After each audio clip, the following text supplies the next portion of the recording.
नमस्कार, good evening. आप सभी साथियों का एक बार फिर से बहुत बहुत स्वागत है आपके अपने YouTube channel Ashoka the exam group पर। प्यारे साथियों, मैं हूं आपका अपना दोस्त विजय मौर्य। हम लोग डिस्कस करेंगे एक और बेहतरीन टॉपिक LCM एंड HCF यानी कि लासा तथा मासा। आप उम्मीद कर सकते हैं इस टॉपिक से 1 से 2 प्रश्न आपकी परीक्षा में देखने को मिलते हैं। और प्यारे साथियों, हम इस क्लास में एक ही क्लास में इस टॉपिक को कंप्लीट कर लेंगे। आप उम्मीद कर सकते हैं लगभग 50 से 60 मिनट की क्लास होगी और हम इस पूरा का पूरा टॉपिक, जितने भी तरह के इंपॉर्टेंट सवाल, बहुत इंपॉर्टेंट सवाल डिस्कस करने जा रहे हैं और हर एक तरह के सवाल को भी यहाँ पर करेंगे। खास बात इस क्लास की ये होगी कि आपको बिल्कुल बेसिक से सीखने को मिलेगा। यदि आपने पहले इस टॉपिक को पढ़ा है या नहीं पढ़ा है, कोई मैटर नहीं करता, हर एक साथी को बेहतरीन तरीके से समझ में आएगा। यदि आपने बिल्कुल नहीं पढ़ा है तो बहुत अच्छी बात है, तब भी आपको समझ में आएगा। अगर आपने पहले पढ़ रखा है तो आपका रिवीजन हो जाएगा और आप उम्मीद कर सकते हैं कि इस ही क्लास से आपको आपकी परीक्षा में प्रश्न भी देखने को मिल सकते हैं। मैंने बहुत बेहतरीन प्रश्न लिए हैं और खास बात यह है कि इसमें मोस्टली जो प्रश्न है आपकी परीक्षा में आए हुए प्रश्न हैं और आपको पता चलेगा कि किस तरह के प्रश्न आपके एग्जाम में पूछे जाते हैं। तो चलिए मेरे प्यारे साथियों, बिना देर किए हम लोग स्टार्ट कर रहे हैं क्लास। ध्यान रहे कि आप लोग लगातार हमारे साथ बने रहिएगा। यदि आपको प्रश्नों के आंसर पता है तो बिल्कुल आप इसको सॉल्व करके, अगर आपको प्रश्न आता होगा तो सॉल्व करके आप आंसर कमेंट सेक्शन में लगातार देते रहेंगे। और पसंद आए क्लास तो लाइक करेंगे और हाँ, अपने दोस्तों को फटाफट से एक बार शेयर कर दीजिए। तो प्यारे साथियों, बिना देर की स्टार्ट कर रहे हैं क्लास। सबसे पहले बात कर रहे हैं LCM यानी इसको हम कहते हैं लासा और HCF का मतलब होता है मासा। तो प्यारे साथियों, अगर हम बात करते हैं तो इसको कहते हैं लासा। LCM का मतलब होता है लासा, जिसको बोलते हैं लघुत्तम समापवर्त, ठीक है। और HCF का मतलब होता है मासा, जिसको बोलते हैं महत्तम समापवर्तक। बात क्लियर है? अच्छा, अगर हम इसकी फुल फॉर्म की बात करते हैं मेरे प्यारे साथियों तो बोलते हैं least common multiple. Least common multiple यानी सबसे छोटा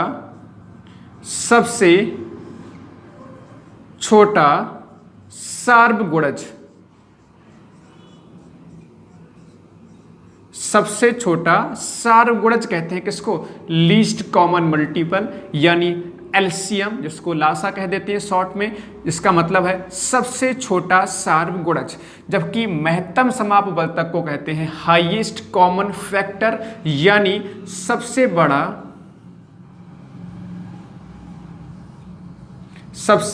बड़ा सार्वगुणनखंड। बिल्कुल बेसिक से मैंने लिया है, हर एक साथी को बेहतरीन तरीके से टॉपिक समझ में आएगा। इसको कहते हैं सबसे बड़ा सार्वगुणनखंड। अब मेरे प्यारे साथियों, LCM क्या होता है, HCF क्या होता है, इस पर मैं चर्चा करना चाहूंगा।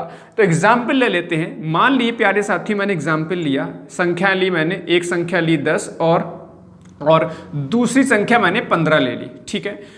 तो इसका मासा निकालना है और लासा निकालना है। तो मासा देखिए, अभी हम बात करेंगे बाद में, पहले समझ लीजिए। मासा इसका आ जाएगा 5 और LCM इसका आ जाएगा, LCM आ जाएगा इसका 30। अभी समझ लीजिए, एग्जाम्पल के माध्यम से मैं आपको समझाना चाह रहा हूं कि लासा है क्या और मासा क्या है, निकाला कैसे करके जाता है लासा तथा मासा, इस पर भी हम चर्चा करेंगे। आप हमारे साथ बिल्कुल तसल्ली से बने रहें, आपको हर एक बात सीखने को मिलेगी, आपका हर एक डाउट खुद ब खुद क्लियर हो जाएगा, आप परेशान ना होइएगा। तो देखिए, मैंने कहा भाई ये 2 संख्याएं हैं, इनका मासा है 5, लासा है 30। अब मेरे प्यारे साथियों, आखिरकार लासा और मासा है क्या, समझेंगे डेफिनेशन क्या बनती है।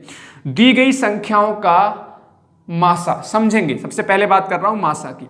दी गई संख्याओं का मासा वह बड़ी से बड़ी संख्या होती है। दी गई संख्याओं का मासा वह बड़ी से बड़ी संख्या होती है जो उन सभी संख्याओं को विभाजित कर देती है, यानी जो 5 हमारे पास मासा आया है, 5 देखो, 5 दूनी 10, 10 को विभाजित कर देगा।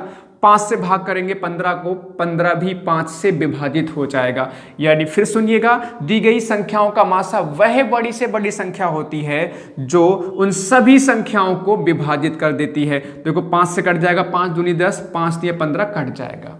बात क्लियर है, बहुत आसान सी बात समझ पा रहे होंगे। तो लासा क्या है? लासा दी गई संख्याओं का लासा वह छोटी से छोटी संख्या होती है जो उन सभी संख्याओं से विभाजित हो जाती है, जो उन सभी संख्याओं से विभाजित, किन से विभाजित हो जाएगी? जो संख्याएं होंगी, देखो 10 से कट जाएगा 30, 10 तियां 30 और 15 दूनी 30। मासा से देखो ये संख्याएं कट रही हैं, 5 दूनी 10, 5 तियां 15, जबकि लासा में लासा किससे कटता है? उन संख्याओं से कटता है। यानी देखो 10 तियां 30, 15 दूनी 30। बात कुछ क्लियर है, आपको बेहतरीन तरीके से समझ में आ रही है। अब देखिए मैंने इसमें इस्तेमाल करा है सबसे बड़ा शब्द, सबसे बड़ा वह बड़ी से बड़ी संख्या, इसमें छोटा इस्तेमाल करा है सबसे छोटी संख्या। इसका मतलब क्या है प्यारे साथियों, समझ लीजिए। देखिए एलसीएम हमारे पास आया है इनका 30, तो ये 30 जो है ना सबसे छोटी संख्या है जो इन दोनों से विभाजित होगी। अगर आप देखेंगे तो 30 से बड़ी संख्याएं आप देखेंगे तो आपके पास 60 नंबर होगा, 60 संख्या होगी। 60 भी 15 से कट जाएगी और 10 से भी कट जाएगी। 90 भी देखो 15 से कट जाएगी, 10 से।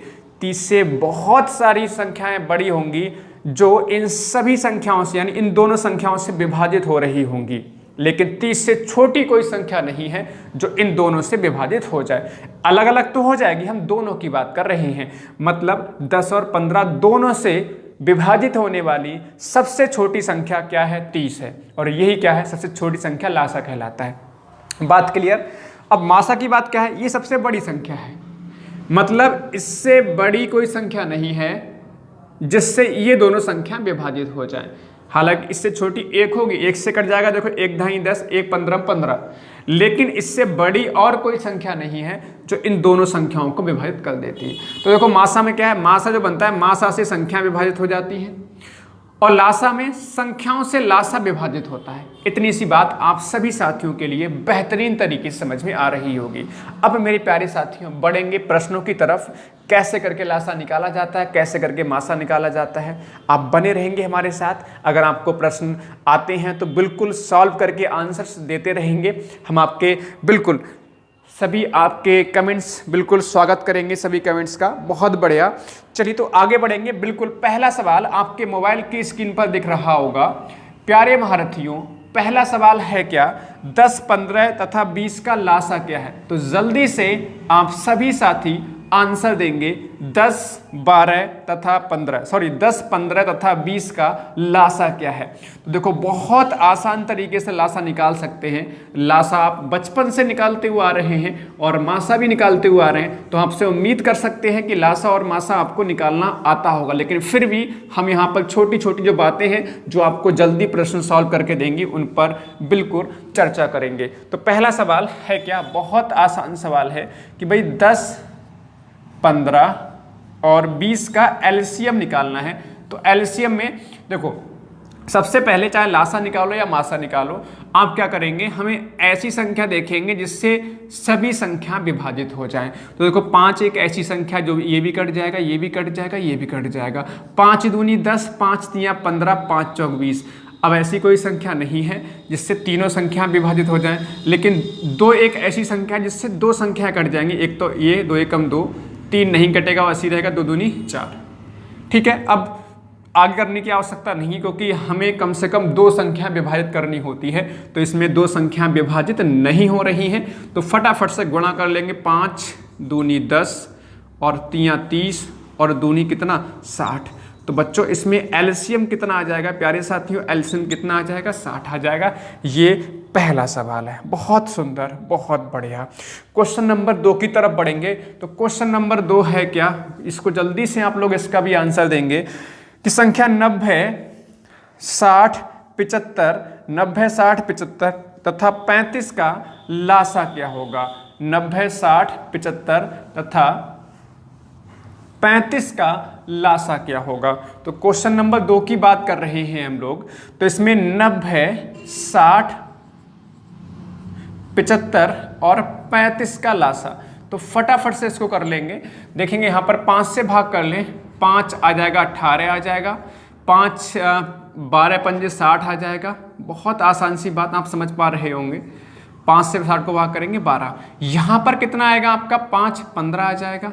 यहाँ पर 7 आ जाएगा। अब देखो 7 तो कटेगा नहीं, 3 से काटेंगे तो ये तीनों कटेंगे, तो 3 छक 18, 3 चौक 12, 3 पंजे 15। अब देखिए 7 ऐसे ही रह जाएगा। यहाँ पर 2 से और कैंसिल कर सकते हैं, 2 तियाँ 6, 2 दूनी 4, 5 आपका ऐसे ही रह जाएगा। अब ऐसा कोई नंबर नहीं है जो कम से कम 2 संख्याओं को विभाजित कर सके, तो सीधे सीधे गुणा कर लेंगे। 5 × 3 × 2 × 3 × 2 × 5 और इंटू कितना 7, इनकी कर लेंगे मेरे प्यारे साथियों गुणा।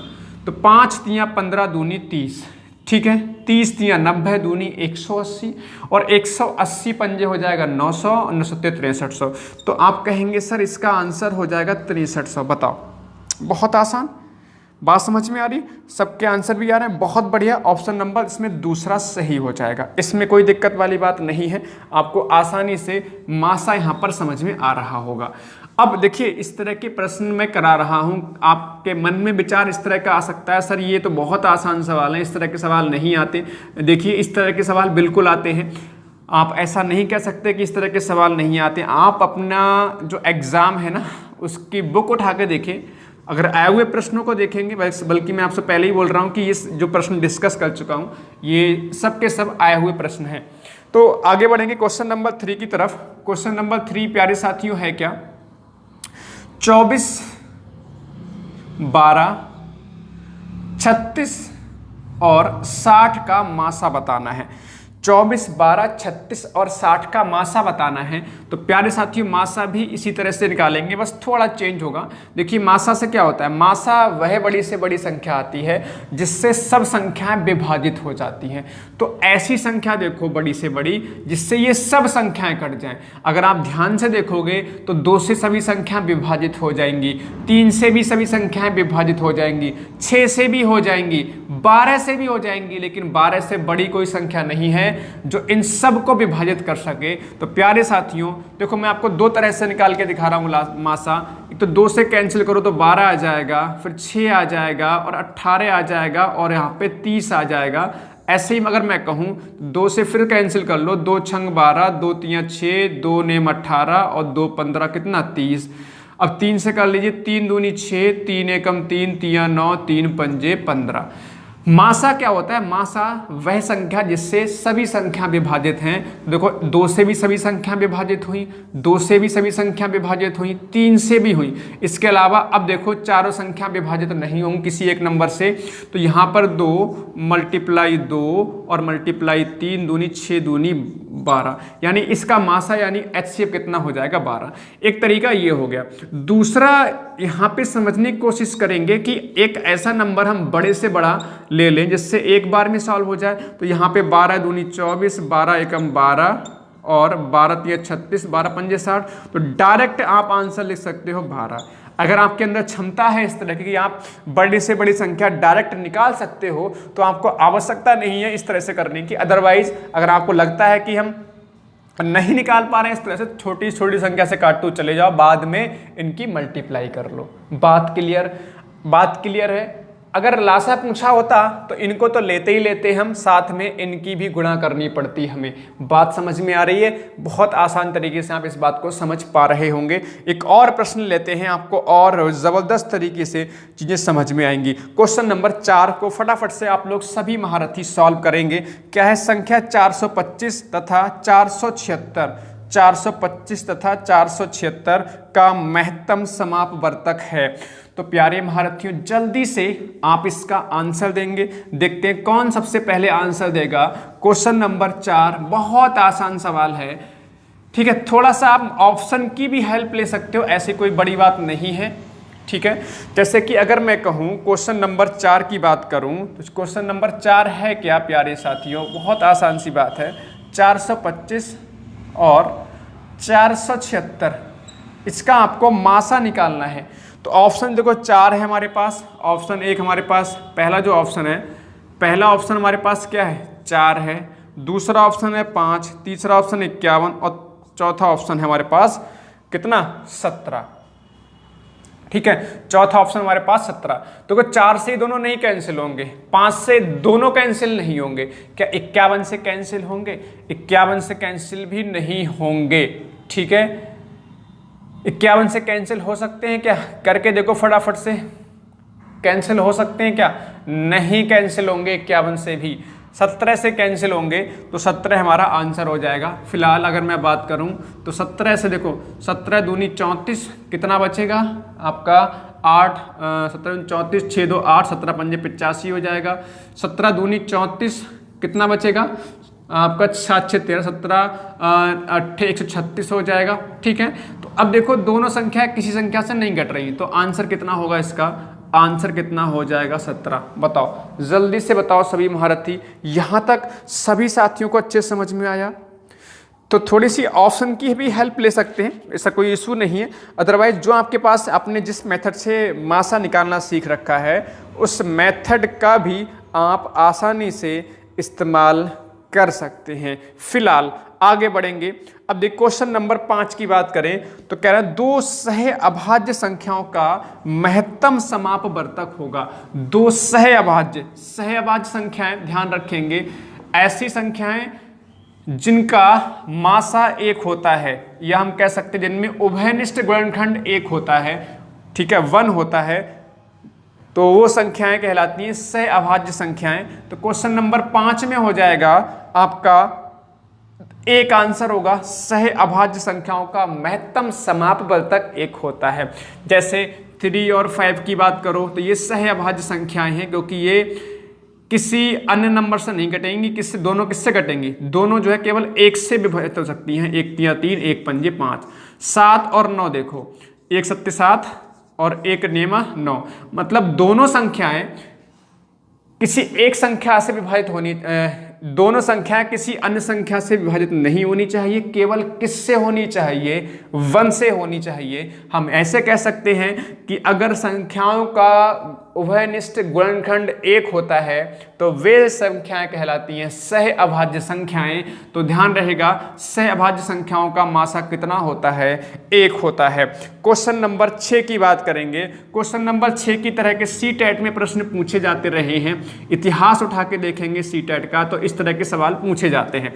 अगर यूपी टेट की बात करेंगे तो डायरेक्ट आपसे लासा मासा पूछ लेते हैं, लेकिन अगर हम सीटेट की बात करेंगे तो उसमें लासा मासा ना देकर कह देते हैं सबसे छोटा सार्वगुणज बताओ, सबसे बड़ा सार्वगुणनखंड बताओ। तो मैंने क्लास के स्टार्टिंग में ही डिस्कस किया था कि लासा को हम लोग कहते हैं सबसे छोटा सार्वगुणज और मासा को कहते हैं सबसे बड़ा सार्वगुणनखंड। जो क्वेश्चन नंबर 6 की बात कर रहे हैं प्यारे महारथियों, तो 5, 10 और 35 का क्या निकालना है?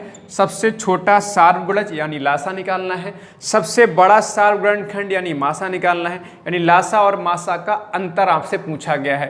तो देखो मासा में क्या होता है? मासा एक ऐसी संख्या होती है, मैंने भी आपको एक बात और बताई है कि हमें कोशिश करनी है एक ऐसी संख्या लेने की जिससे सब संख्या विभाजित हो रही हो। तो 5 एकमात्र एक ऐसी संख्या है जिससे तीनों संख्याएं विभाजित हो जाएंगी। 5 एकम 5 दूनी 10, 5 सत्ते 35। तो अगर मैं HCF की बात करूंगा, सबसे बड़ा सार्वगुणनखंड की बात करूंगा, तो हो जाएगा 5, ठीक है 5। लेकिन अगर LCM की बात करूंगा तो 5 और यहाँ पर 2 और यहाँ पर 7, तो 7 दूनी 14 पंजे 70, 7 दूनी 14 पंजे कितना हो रहा है? 70। तो हमसे दोनों का अंतर पूछा गया है, तो 70 - 5 ये आपका 65 आंसर हो जाएगा, 65 आंसर होगा। बहुत बढ़िया, बहुत ज़बरदस्त प्यारे महारथियों, आप समझ पा रहे हैं। सबसे छोटा सार्वगुणज यानी कि LCM, सबसे बड़ा सार्वगुणनखंड यानी कि HCF। तो भाई LCM आ रहा है 70, HCF आ रहा है 5, दोनों का अंतर कितना है? 65 है। और ये हमसे सवाल में पूछा गया था। परेशान ना हो, धीरे धीरे बेहतरीन सवालों की तरफ बढ़ेंगे। Question number 7। क्वेश्चन नंबर 7 क्या है? बहुत आसान सवाल है। प्रथम क्रमागत सम संख्याओं का मासा तथा लासा पूछा गया है। तो यहां पर थोड़ा सा सवाल में मिसप्रिंट है, इसको सही कर लेंगे। प्रथम 3 क्रमागत होगा यहां पर। प्रथम 3 क्रमागत सम संख्याओं का मासा और लासा पूछा गया है। ठीक है, प्रथम 3 क्रमागत सम संख्याओं की बात करेंगे तो पहली सम संख्या 2, फिर 4 और फिर 6। तो अगर हम इसकी मासा की बात करेंगे तो मासा से देखो केवल 2 से तीनों संख्याएं कट रही हैं। ठीक है, 2 एकम 2 दूनी 4 2 3 6, तो मासा हो जाएगा कितना 2। देखो प्रथम 3 क्रमागत सम संख्याएं, तो पहली संख्या सम संख्या 2, फिर दूसरी 4, फिर तीसरी 6। बात क्लियर हो रही है यहाँ तक। तो देखो 2 से तीनों संख्याएं कट जा रही हैं तो मासा हो गया 2। तो एलसीएम क्या होगा, और आई करेंगे यहाँ पर 2 दूनी ये गुणा हो जाएगी, 2 दूनी 4 3 12, तो ये 2 और कितना आंसर होगा 12 आंसर हो जाएगा। बहुत आसान सवाल है। ठीक है, मासा आपका 2 आया और लासा कितना आया 12, यानी कि ऑप्शन नंबर चौथा इसमें बिल्कुल ठीक हो जाएगा।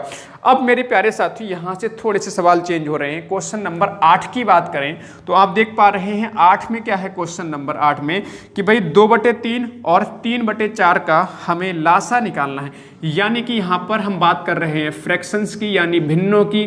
तो भिन्नों का लासा और मासा कैसे निकाला जाता है, बहुत ध्यान से समझना है। इस तरह के प्रश्न, कई सारे प्रश्न आपके एग्जाम में, यानी हम विभिन्न एग्जाम्स में भी पूछे जा चुके हैं। तो प्यारे साथियों, अगर मैं बात करूं क्वेश्चन नंबर 8 की, तो प्यारे साथियों 2/3 लिख लीजिए और आपसे 3/4 इनका पूछा गया है एलसीएम। तो बहुत आसान सी बात ध्यान रखेंगे, अगर आपसे एलसीएम पूछा जाए यानी लासा पूछा जाए तो आप क्या करोगे, ऊपर की संख्या यानी जो अंश है हमारे पास इनका एलसीएम निकलेगा और जो नीचे की जो संख्याएं हैं इनका एचसीएफ निकलेगा। बात समझने की कोशिश करेंगे, बहुत आसान तरीके से आप बात को समझ पा रहे होंगे कि अगर हमने एलसीएम निकालना है तो ऊपर का तो एलसीएम निकलेगा और नीचे संख्याओं का निकलेगा, नीचे की संख्याओं का एचसीएफ निकलेगा। बात क्लियर। अगर आपसे एचसीएफ पूछा होता, सवाल में मासा पूछा होता तो ऊपर का मासा निकलता, नीचे का लासा। मतलब जो भी पूछा जाएगा पहले वही निकालेंगे। अगर लासा पूछा है तो ऊपर का लासा नीचे का मासा, अगर मासा पूछा है तो ऊपर का मासा नीचे का लासा। तो प्यारे साथियों इसकी बात करें तो ये 2 और 3 का एलसीएम की बात करेंगे तो भाई कैंसिल तो किसी से होगा, तो 2 3 6 हो जाएगा एलसीएम, कैंसिल तो कुछ होगा नहीं। यहां पर अगर मासा बात करेंगे 3 और 4 का एचसीएफ। ठीक है, अगर एचसीएफ की बात करेंगे प्यारे साथियों तो ध्यान रहे कि यहां पर ऐसा कोई नंबर नहीं है जो दोनों को विभाजित कर सके। तो कौन सा नंबर होगा उस कंडीशन में, 1 होगा, क्योंकि 1 से 1 3 3 1 चौक 4, तो एचसीएफ आएगा 1। बात समझेंगे, जब कोई नंबर ना मिले आपको विभाजित करने वाला तो वहां पर भाई एक ही बचता है, कौन, 1 बचता है, 1 बचता है, जिससे सभी संख्याएं विभाजित हो जाती हैं। तो उस कंडीशन में हो जाता है मासा 1।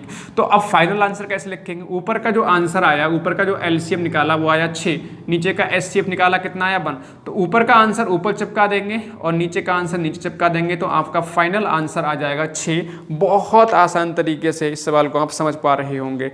बहुत बढ़िया, बहुत शानदार, बहुत ज़बरदस्त, मज़ा आ गया भाई। क्वेश्चन नंबर 8 ये रहा। अब क्वेश्चन नंबर 9 पे आ जाओ, फटाफट से क्वेश्चन नंबर 9 की तरफ बढ़ेंगे प्यारे साथियों। 9 क्या है, 9 भी देखो इसी तरह का सवाल है, बस इसमें आपसे मासा पूछा गया है। ठीक है, तो मैंने क्या कहा, आप अंशों का यानी न्यूमरेटर्स जो होंगे हमारे पास उनका मासा निकलेगा, एचसीएफ निकलेगा, और जो अपॉन वाली नंबर्स होंगे यानी जो डिनोमिनेटर यानी जो हर होंगे उनका क्या निकलेगा, उनका लासा निकलेगा। तो फटाफट से मैं संख्या लिख लेता हूं। आपके पास 2/5 है और 8/35 है, 4/15 और 6/25। इसका जो फाइनल जो आपको बनाना है वो एचसीएफ बनाना है। तो प्यारे महारथियों जल्दी से सवाल सॉल्व करेंगे आप सभी साथी। अगर आपको पढ़ने में मजा आ रहा है ना तो लाइक ठोक देना, और हाँ लगातार हमारे साथ बने रहो।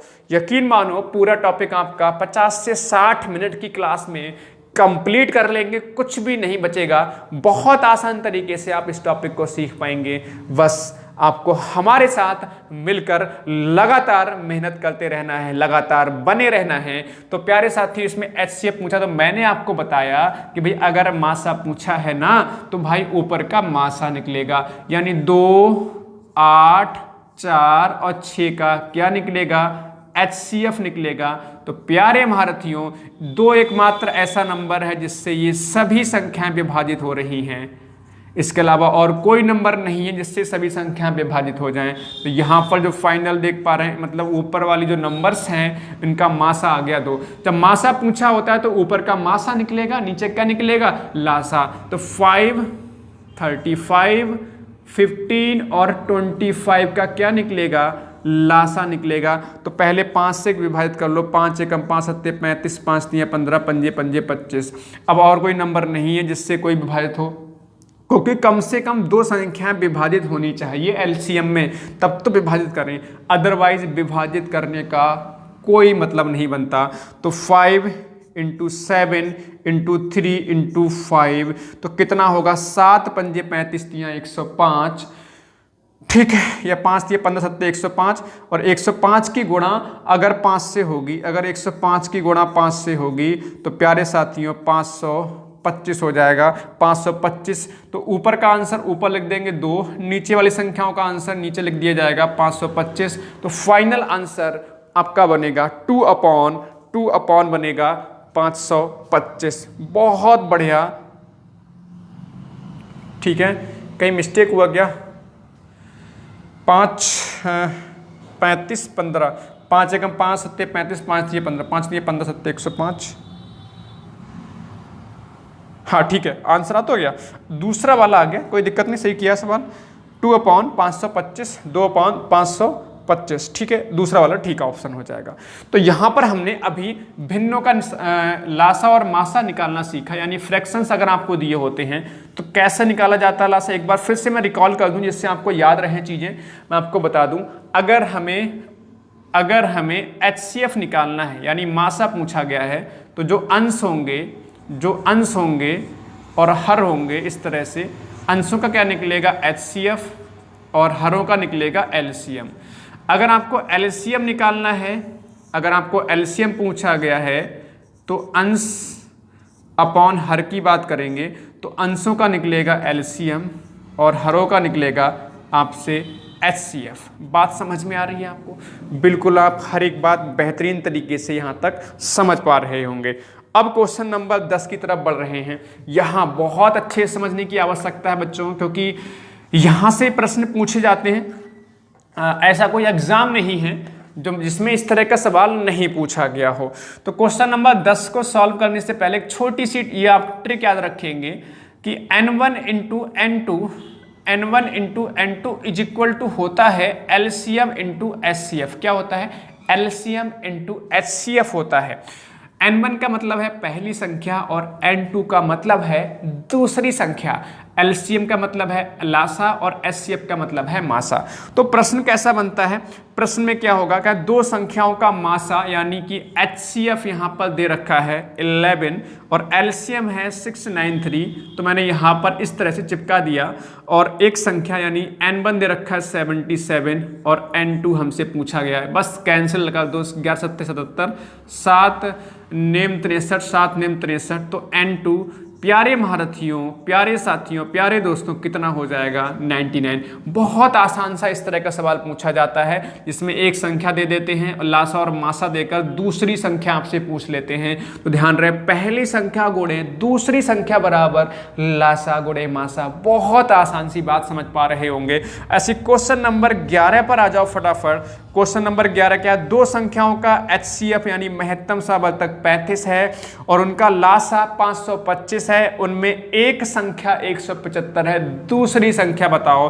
तो एक संख्या 175 यानी n1 और n2 आपसे पूछा गया है और लासा दे रखा है 525, लासा 525 और मासा है 35। बात समझ में आ रही होगी। n1 × n2 is equal to LCM × HCF। LCM है 525, HCF है 35, n1 कितना है 175, दूसरा पूछा गया है।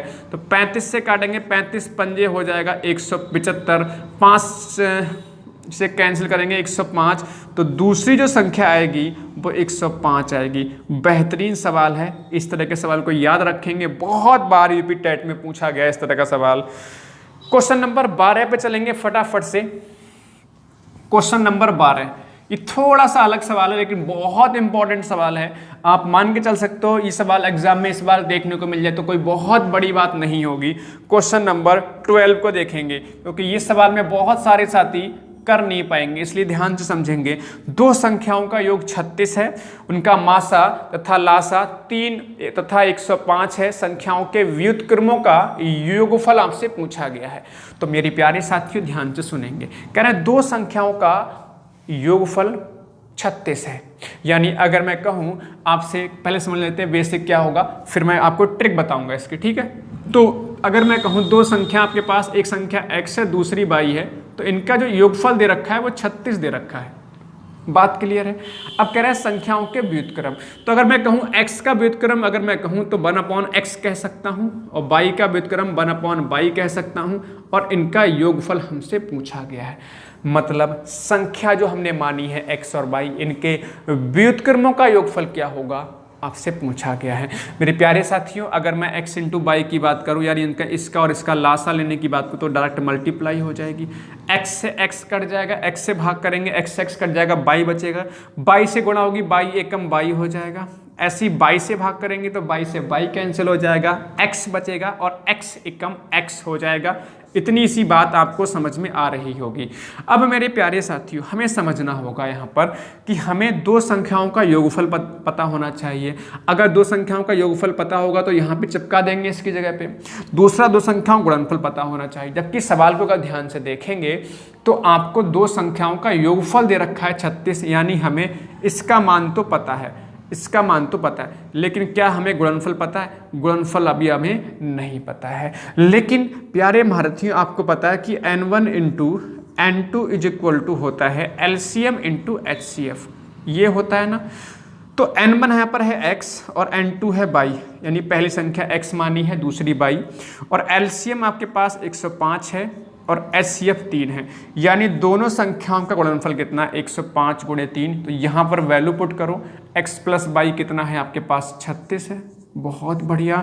और यहाँ पर 105 और गुणे कितना, 3, 3 से कैंसिल करेंगे 12 हो जाएगा, 3 चौक 12 होगा, 3 चौक 12, 3 तिया 9, 3 पंजे 15, यानी 4/35 इस सवाल का आंसर हो जाएगा। बहुत आसान सी बात आप समझ पा रहे होंगे, बताओ सबको समझ में आया? 4/35 इसका आंसर हो जाएगा। अगर आप इस सवाल की ट्रिक लगाना चाहते हो तो ट्रिक क्या हो सकती है? अगर सवाल ऐसा आ जाए, बिल्कुल सेम फॉर्मेट का सवाल आए, तो ऊपर तो आप योग चिपकाओगे, ऊपर आप योग करोगे, नीचे LCM यानी हर में LCM इंटू HCF कर दोगे, आपका सीधे सीधे आंसर आ जाएगा। कैसे करके? योगफल दे रखा था 36 और LCM था 105 और HCF था हमारे पास कितना, 5। ठीक है, ये सवाल था हमारे पास, ठीक है, 3 था, सॉरी, HCF था 3, तो 3 से कैंसिल कर रहे हैं, वही 12 आ रहा है, और 3 चौक 12 हो जा रहा है, 3 तिया 9, 3 पंजे 15। तो आप देख पा रहे हैं 4/35 इससे भी आंसर आ रहा है। मतलब क्या, ये जो आपको स्टेप लिखना पड़ रहा है, ये सब यहाँ पे देख पा रहे हैं, ये सब लिखने की आवश्यकता नहीं पड़ेगी आपको। सीधे आप ऊपर जो है योगफल लगा दो, ऊपर योगफल लगाया, नीचे गुणनफल लगा दो, लासा और मासा का, और उसको सिंप्लीफाई कर लो, आपका बहुत आसान तरीके से प्यारे साथियों आंसर बन जाएगा। आगे बढ़ेंगे क्वेश्चन नंबर 13 की तरफ। तो क्वेश्चन नंबर 13 को यहाँ से बहुत ध्यान से समझना है, बहुत ध्यान से समझने की आवश्यकता है। ये जो अनुपात वाले प्रश्न हैं थोड़े से परेशान करते हैं, लेकिन यकीन मानो अगर मेरे शब्दों को आप सुन लोगे तो आप इस टॉपिक को बहुत आसान तरीके से सीख पाओगे। इस तरह के सवालों के, अनुपात वाले सवाल जो है ना, इनको बहुत आसानी से आप सीख पाओगे। तो क्वेश्चन नंबर 13 है, दो संख्याओं में अनुपात कितना है, 5:6 है। दो संख्याओं में 5:6 का अनुपात है। आपको HCF दे रखा है 12, लासा पूछा गया है, मासा दे रखा है 12। तो प्यारे साथियों ध्यान रहे कि अगर हमें संख्याएं ना दी जाएं तो अनुपात की सहायता से हम संख्या बनाते हैं। एक संख्या 5x मान लेंगे और दूसरी मान लेंगे 6x। मान लेते हैं पहली संख्या 5x और दूसरी मान लेते हैं 6x। अब मेरे प्यारे साथियों, हमें सवाल में दे रखा है मासा। मासा का मतलब महत्तम समावर्तक, यानी HCF दे रखा है 12। तो प्यारे साथियों संख्याएं तो पता है, तो हम संख्याओं का पता है, लेकिन हमें सवाल में दे भी रखा है मासा। जो भी आपको गिवन होगा सवाल में वही हम संख्याओं के साथ में करेंगे। अगर लासा दे रखा होगा तो लासा निकालेंगे संख्याओं का, मासा दे रखा है तो मासा निकालेंगे, गुणनफल दे रखा है तो गुणा करेंगे संख्याओं की, अंतर दे रखा है तो अंतर करेंगे, योगफल दे रखा है तो योगफल करेंगे। फिलहाल इस सवाल में आपको मासा दे रखा है इसलिए निकालेंगे मासा। लेकिन अब कुछ साथियों को दिक्कत आ सकती है कि मासा निकाला कैसे जाए। भाई मैंने आपको एक बहुत प्यारी सी बात बताई है कि मासा क्या होता है, जो सभी को विभाजित कर दे, जो सभी को काट दे, है ना, सिंपल भाषा में सभी को काट दे, सभी को विभाजित कर दे। तो आप देखो x यहाँ पर भी, x यहाँ पर, ये हम कह सकते हैं उभयनिष्ठ गुणनखंड। उभयनिष्ठ गुणनखंड का मतलब जो दोनों में हो या तीनों में हो, तो यहाँ पर x दिखाई दे रहा है, यही कहलाएगा आपका मासा, यही कहलाएगा आपका मासा। और मासा मेरे प्यारे साथियों दे रखा है 12, यानी x का मान 12 मिल गया, x का मान 12 मिल गया। अब मेरे प्यारे साथियों कई बार हमसे छोटी बड़ी संख्या पूछ लेते हैं। अगर हमसे बड़ी संख्या पूछी होती तो यहाँ पर x का मान 12 रख देते, 12 छंग 72, बड़ी संख्या 12 हो जाती, छोटी 12 पंजे 60, छोटी 12 पंजे 60 हो जाती। फिलहाल आपसे पूछा गया इस सवाल में एलसीएम। तो एक तरीका तो ये मेरे पास कि भाई 12 यहाँ पे रखूँ, 12 छंग 72 दूसरी संख्या आ जाएगी, और 12 पंजे 60 यानी 12 पंजे 60 पहली संख्या आ जाएगी।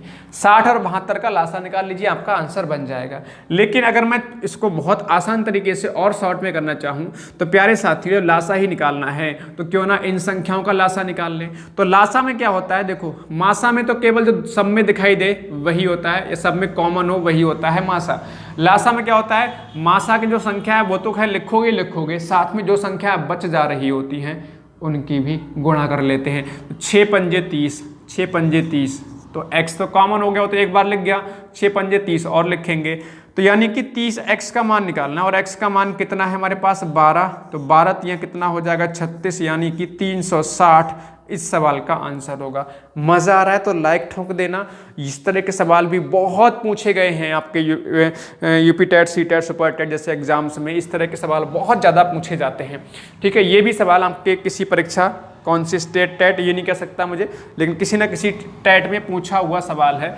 एक और सवाल देखो, आपको और बेहतर तरीके से समझ में आएगा। क्वेश्चन नंबर 14 की बात कर लेते हैं। क्वेश्चन नंबर 14 है क्या, तीन संख्याएं 1:2:3 के अनुपात में हैं, इनका मासा दे रखा है 12, तो संख्याएं पूछी हैं। बहुत आसान तरीके से कर पाओगे। तीनों की तीनों संख्या लिख लो, एक x हो जाएगी, एक 2x हो जाएगी, एक 3x हो जाएगी।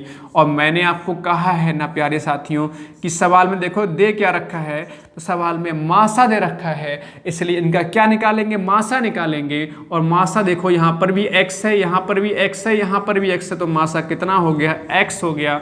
और x बराबर दे कितना रखा है 12, तो हमारा मासा दे रखा है 12, यहाँ पर मासा है x हो गया 12।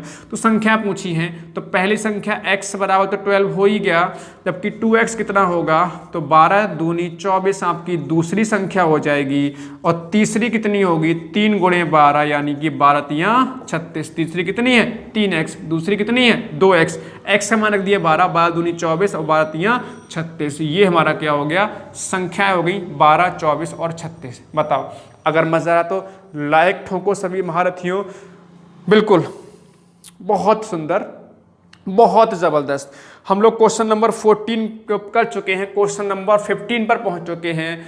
आप मान के चल सकते हैं बस 4-5 सवाल ही और बचे हुए हैं और आपका टॉपिक फिनिश होने पे आ जाएगा। तो बने रहे हमारे साथ, टॉपिक फिनिश करके ही, है ना, हम लोग आराम से तसल्ली से फिर जो चाहे वो आराम से आप पढ़ सकते हैं। अभी आप पूरा फोकस इस क्लास पे लगा दो, जिससे आप अच्छे तरीके से इस टॉपिक को पढ़ पाओ, कवर कर पाओ, जिससे आपके प्रश्न एग्जाम में आ जाए, इस टॉपिक से दिक्कत ना आए। क्वेश्चन नंबर 15, ये भी अनुपात का सवाल है। दो संख्याओं में अनुपात है 3:4, तो उनका लासा दे रखा है 84। इस बार लासा दे रखा है और बड़ी संख्या पूछी है। तो प्यारे महान, सबसे पहले आप क्या करोगे, सबसे पहले मैंने कहा कि भाई संख्या बनानी पड़ेंगी। तो संख्या कैसे बनाओगे, एक संख्या बनाओगे 3x, दूसरी बनाओगे 4x। अब इसमें क्या निकालोगे, एलसीएम, क्योंकि भाई इस बार एलसीएम दे रखा है।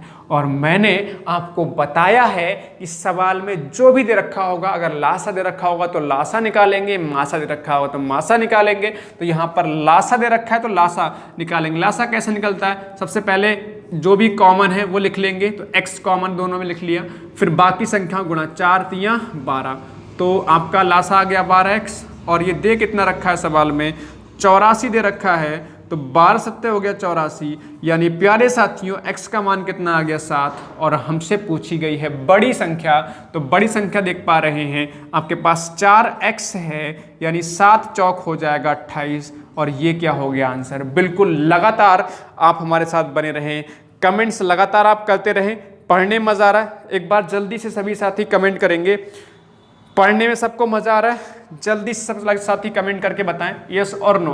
क्वेश्चन नंबर 16 की तरफ चल रहे हैं।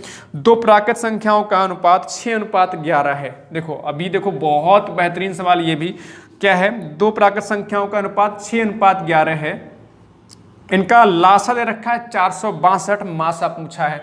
तो फिर से देखो भी संख्या बना लो, एक 6x और दूसरी 11x। अब इस बार मैंने कहा फिर से एलसीएम दे रखा है, तो फिर से एलसीएम निकालो, x दोनों में है तो x आ गया, फिर 11 और 6 कितना 66 हो जाएगा, तो 66x का मान हमें दे रखा है 462। तो 11 6 66, 11 चौक 44 और 2 बचेगा, 11 दूनी 22, 6 सत्ते हो जाएगा 42, यानी x का मान 7 आ जाएगा, x का मान 7 आ जाएगा। अब आपसे पूछा गया है इस सवाल में मासा।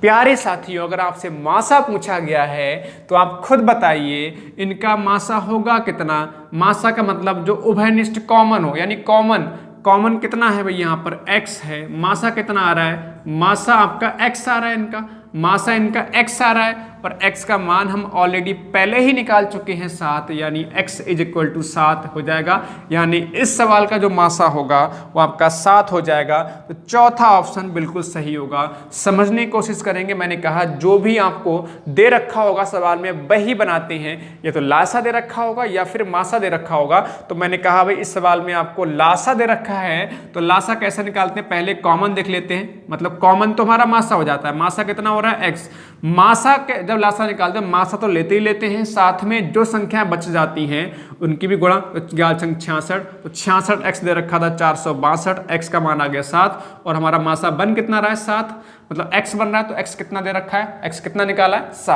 7 निकाला है, तो आपका आंसर हो जाएगा चौथा वाला। आ जाओ क्वेश्चन नंबर 17 पर। अब तक हमने 3-4 सवाल 4-5 सवाल जो है अनुपात वाले किए। अब आगे बढ़ेंगे, अगर अनुपात भी ना दिया हो, देखो या तो संख्या दी जाएंगी, एक संख्या देते हैं जैसे हमने दूसरी संख्या पूछते हैं, तो n1 × n2 बराबर LCM × HCF लगाना सीखा, कोई दिक्कत नहीं हुई। इसके बाद अनुपात दिया होता था, अनुपात की सहायता से हम लोग संख्या बनाना सीखे, फिर उसको हमने प्रश्नों को सॉल्व करना सीखा। अब आपको अनुपात भी ना दिया जाए, जैसे कि यहाँ पर प्रश्न देख पा रहे हैं क्वेश्चन नंबर 17, बहुत बढ़िया सवाल है। क्या है, दो संख्याओं का मासा दे रखा है HCF, समझना अगर ये समझ लीजिए तो फिर आपके लिए सभी सवाल आसान हो गए। HCF 9 है, लासा है 270 और मासा है 99 यानी 99, इनका अंतर पूछा गया है। समझेंगे सवाल को। अगर आपको संख्याएं ना दी जाएं, अनुपात भी ना दिया जाए, तो आपको ज़रूर प्रश्न में आपको मासा दिया गया होगा।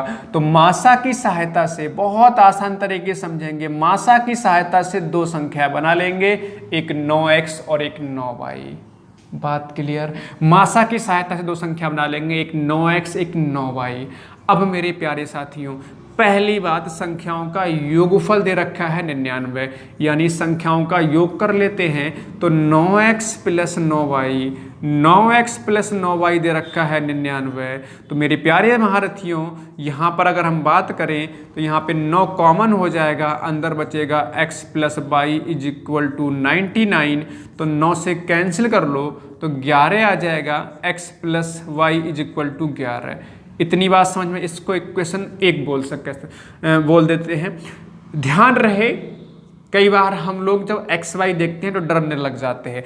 बिल्कुल डरने की आवश्यकता नहीं है। ये आपसे बड़े तो नहीं हो सकते ना एक्स वाई जेड, है ना, आपसे छोटे ही होंगे, है ना। बचपन से आप लोग पढ़े हैं एक्स वाई जेड, तो डरा ना करें। डरेंगे, जितना डरेंगे ना उतने ही आपको डराते हैं। तो डरने की आवश्यकता नहीं, चीज़ों को समझने की आवश्यकता है। अब यहाँ पर एक बात और बोली गई है भाई कि इनका क्या एलसीएम दे रखा है 270, एलसीएम दे रखा है 270। 270 है ना। तो जब एलसीएम 270 है तो मैंने कहा जो भी दिया होता है वही तो निकालते हैं। तो एलसीएम कितना आएगा, देखो पहले तो देखो 9 दोनों में है, वो तो खैर लिख ही लिया। फिर एक्स वाई अलग अलग है तो एक्स वाई से गुणा हो जाएगी तो 9x वाई क्या हो जाएगा एलसीएम। फिर सुनो लासा कैसे निकालते हैं, पहले तो कॉमन कितना हो रहा है 9, वो लिख लिया। फिर जिनकी जो बच जाती है उनकी हो जाती है गुणा, तो x इंटू बाई हो जाएगा। तो 9x बाई ये हो जाएगा 270, 9 तियाँ 27 यानी 30। तो x इंटू बाई यहाँ पे आ रहा है 30, ये आपकी दूसरी इक्वेशन बन रही है। अब यहाँ पर समझने की आवश्यकता है, क्या समझने की आवश्यकता है कि हमें रीजनिंग लगाएं। रीजनिंग कैसे लगाएं, वैसे करेंगे तो सवाल फंसेगा। सवाल फंसने से मतलब ये आपका थोड़ा सा सवाल लंबा हो जाएगा सवाल। तो कहने का मतलब है रीजनिंग कैसे लगाएं, ऐसी दो संख्याएं देखें जिनको जोड़ने पर 11 बन रहा हो, और ऐसी दो संख्या जिनके गुणा करने पर कितना बन रहा हो 30। याद करो कौन सा हो सकता है, ऐसी कौन सी दो संख्या होती हैं, हो सकती हैं जिनकी गुणा कर दी जाए तो 30 बन जाए, और अगर योगफल कर दिया तो 11 आ जाए। बिल्कुल आप समझ पा रहे हैं, 5 और 11 या 5 और 6 या 6 या 5 बोल सकते हैं। 5 और 6 जोड़ेंगे तो 11 बन जाएगा, 5 और 6 से गुणा करेंगे तो आपका 30 बन जाएगा। फिलहाल इसमें आप बात समझ पा रहे हैं। तो अगर मैं कहूँ चाहे 6 और 5 लिख लो तो 5 और 6 बात एक ही है, ठीक है। यानी 5 और क्या आ जाएगा 6 आ जाएंगी संख्याएं। 6 5 11 हो रहा है, 6 पंजे कितना हो रहा है 30। अब देखो हमें संख्याओं का अंतर पूछा है। अगर मान लीजिए मैंने इसको x ले लिया 5 और y ले लिया मैंने 6, तो यहाँ पे संख्याएं बनाओ तो संख्या कितनी कितनी आ जाएगी। अगर x आप लोगे 5 तो 9 पंजे 45 हो जाएगी पहली संख्या, और y रखोगे 6 तो भाई 9 गुणे 6 यानी 9 छक कितना हो जाएगा 54 हो जाएगा दूसरी संख्या, 54 हो जाएगा दूसरी संख्या। इसमें और इसमें अंतर कितना, 45 और 54 में अंतर कितना आ रहा है, तो 9 का अंतर आ रहा है। 45 पहली संख्या है, 54 दूसरी संख्या, दोनों में अंतर कितना आ जाएगा 9 आ जाएगा, और यही हमसे पूछा गया था। बात क्लियर है, बात क्लियर सबको। थोड़ा सा अलग सवाल है, बस समझ लेंगे इसको, ठीक है। आगे बढ़ेंगे फटाफट से क्वेश्चन नंबर 18 की तरफ। अब देखिए, अब दो तरह के सवाल आपके बच रहे हैं। तो क्वेश्चन नंबर 18 जिसमें आप देखेंगे तो वह छोटी छोटी संख्या बताओ, वह बड़ी से बड़ी संख्या बताओ। इस तरह कुछ सवाल देखे होंगे आपने, बात समझ आ रही है आपको या नहीं। तो इस तरह के सवाल देखो, वैसे अगर देखेंगे तो कई सारे कम से कम 6-7 मेथड आपके 6-7 तरह के सवाल बनते हैं इस तरह के फॉर्मेट में। तो अब हर क्वेश्चन के लिए अलग फॉर्मेट होता है। तो मुझे लगता है कि आपको रट्टा मारना आसान नहीं होगा, या फिर मैं कहूँ कि हर सवाल के लिए अलग फॉर्मेट ध्यान रखो, अलग ट्रिक याद रखो, तो बिल्कुल आप याद नहीं रख पाओगे। तो ऐसे प्रश्नों को हल करने का तरीका प्रश्नों को हल करने का सबसे बेहतर तरीका है ऑप्शन, यानी कि विकल्पों से कैसे करोगे। जैसे क्वेश्चन नंबर 18 है, वह छोटी छोटी संख्या बताओ जो पूर्ण वर्ग हो और 10, 12, 15, 18 से विभाजित हो जाए। 10 से भी विभाजित हो जाए, 12 से हो जाए, 15 से हो जाए और 18 से। तो एक बार ऑप्शन लिखता हूँ, आपको समझ में आएगा अच्छे तरीके से। पहला ऑप्शन है 1600, दूसरा ऑप्शन है 900, और तीसरा ऑप्शन है 2500, और चौथा ऑप्शन है, ठीक है, मैंने ABCD लिख दिया है, हालांकि 1 2 3 4 लिखा है, तो परेशान ना होइएगा कहीं कहो क्या हो रहा है, ठीक है। ये ऑप्शन है, मतलब पहला, ये दूसरा, ये तीसरा और ये चौथा, ये 4 ऑप्शन है। तो कह रहा है वह ऑप्शन बताइए, वह छोटी छोटी संख्या बताइए जो पूर्ण वर्ग, तो पूर्ण वर्ग तो खैर सभी हैं, और 10 से 12, 15 और 18 सबसे विभाजित हो जाए या सबसे कट जाए। तो देखो 10 से कट जाएगा, ये 10 से भाग करोगे तो ये कट जाएगा, 12 एकम 12, और 12 से भाग करो 12 एकम 12, 4 बचेगा 40, 12 3 36, 4 बचेगा 40, यानी नहीं कट रहा, 12 से नहीं कट रहा। 10 से तो कट रहा है ये, लेकिन 12 से नहीं कट रहा, जबकि सबसे कटना चाहिए। देखो 900, देखो 10 से कट जाएगा, बिल्कुल कट जाएगा। 12 से काटो, 12 7 84 और 6, 12 पंजे 60, 15 छक्का 90 कट जाएगा, 18 पंजे 90 यानी 900 कट जाएगा। और हमसे छोटी छोटी पूछी, ध्यान रखेंगे ऑप्शन में, देखो छोटी छोटी आपकी 900 ही है, ठीक है, तो आप चेक कर ले, अगर 900 नहीं कट रहा होता तो हो सकता था आपका 1600 होता, 1600 नहीं कट रहा होता तो 2500 आपका आंसर होता, 2500 नहीं कट रहा होता तो 3600 आंसर होता। मतलब अगर ऑप्शन के हिसाब से क्वेश्चन को सेट करेंगे, मतलब क्वेश्चन की भाषा के हिसाब से क्वेश्चन का आंसर टिक करेंगे। बात क्लियर है? तो सीधे सीधे पूछा गया था वह छोटी छोटी संख्या बता दो जो इन चारों से विभाजित हो जाए। चारों से विभाजित कौन सी हो रही है? 900। बात क्लियर है? चलो आगे बढ़ेंगे क्वेश्चन नंबर नेक्स्ट की तरफ। क्वेश्चन नंबर 19, जल्दी से आप क्वेश्चन नंबर 19 का आंसर देंगे। वह छोटी छोटी संख्या बताओ जो 12 से विभाजित करें, 16 से करें, 24 से करें और 36 से करें तो भाग देने पर कितना बचे? हर बार में 9 शेष बचे। बात समझने की कोशिश करेंगे कि भाई वह छोटी छोटी संख्या बतानी है। तो पहला ऑप्शन 151 है, दूसरा 149 है, तीसरा 153 है, चौथा 137 है। तो हमें किससे भाग करना है? 12 से करना है, 16 से करना है, 24 से करना है, 36 से करना है। 12 से भाग करें तब भी 9 बचे, 16 से भाग करें तब भी 9 बचे, 24 से भाग करें तब भी 9 बचे, 36 से भाग करें तब भी 9 बचे। तो कौन सा ऑप्शन होगा? देखो 12 से भाग करके देखो इसको जरा, तो 12 एकम 12 3 बचेगा, 12 एकम 12 3 बचेगा, 31 हो गया, 12 दूनी 24। तो इसमें आपका 7 बच रहा है और बचना कितना चाहिए था? शेष 9 बचना चाहिए था। तो इसका मतलब ये तो ऑप्शन नहीं होगा, ये ऑप्शन नहीं होगा। तो अब देखो 12 एकम 12 2 बचा, 29 हो गया, 12 दूनी 24, 5 बच रहा है, ये भी ऑप्शन नहीं होगा। बचना चाहिए शेष 9। 12 से भाग करो, 12 एकम 12 3 बचा, 33 हो गया, 12 दूनी 24, इसमें 9 बच रहा है। अब अगर 12 से चेक किया तो 16 से भी चेक करना पड़ेगा ना हमें। 12 से तो बच रहा है 9, तो 16 से भी चेक करो। 16 कितना? 16 नेमा होता है 144 होता है, 144 होगा तो आपका बच जाएगा 9 बिल्कुल। 24 पंजे होता है 120 और 24 छक होता है कितना? 6 चौक 24, 6 दूनी 12 14, 144 होता है, इसमें ही बच जाएगा। 36 से भाग करो तब भी बच जाएगा। तो ऑप्शन नंबर यही आपका सही होगा। मतलब इन चारों से भाग करोगे तो 9 बच रहा होगा शेषफल, तो यही हमारा आंसर हो जाएगा।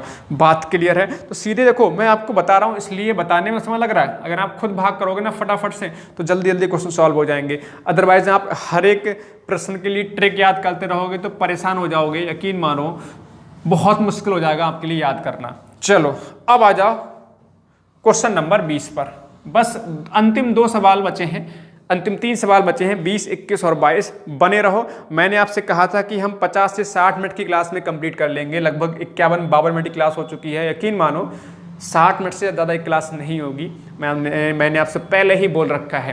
क्वेश्चन नंबर अगर 20 की बात करेंगे, 4 ट्रैफिक लाइट हैं जो क्रमशः 30 सेकेंड, 45 सेकेंड और 60 सेकेंड और 120 सेकेंड के अंतराल पर लाल संकेत देती हैं। ठीक है, यदि सभी ट्रैफिक लाइट एक साथ आरंभ होती हैं तो सभी एक ही समय पर लाल संकेत कब देंगी? देखो मेरे प्यारे साथियों, जैसे घंटी वाले सवाल हो गए, ट्रैफिक लाइट वाले सवाल हो गए, जहां अंतराल की बात आती है, जहां एक साथ बजने की बात आती है, एक साथ संकेत देने की बात आती है, इस तरह के सवालों में लासा निकाल लेते हैं। तो प्यारे साथियों इसका लासा निकाल लो। तो लासा निकालेंगे किससे काट लें? 15 से काट लें।